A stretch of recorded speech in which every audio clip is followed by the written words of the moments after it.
Sono atterrati ieri sera intorno alle 23:30 all'aeroporto militare di Villafranca di Verona i 4 bambini palestinesi tra i 2 e gli 8 anni, feriti e bisognosi di cure avanzate e multidisciplinari presi in carico dal sistema sanitario del Veneto per essere assistiti.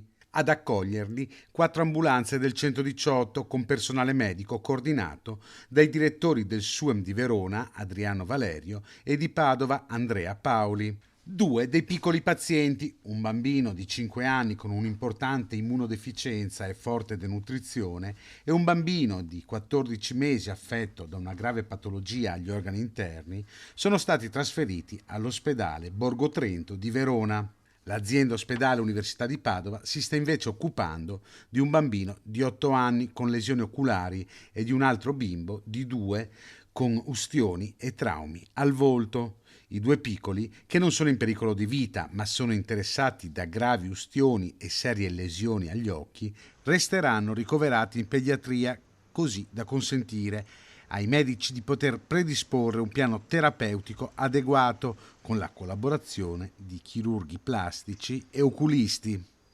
Ognuno di questi bambini sarà seguito in un percorso clinico personalizzato che comprende anche l'assistenza psicologica, comunica il presidente del Veneto Luca Zaia. Con questi ingressi, aggiunge, sale a 8 il numero dei bambini feriti a Gaza curati in Veneto nel corso dell'ultimo anno.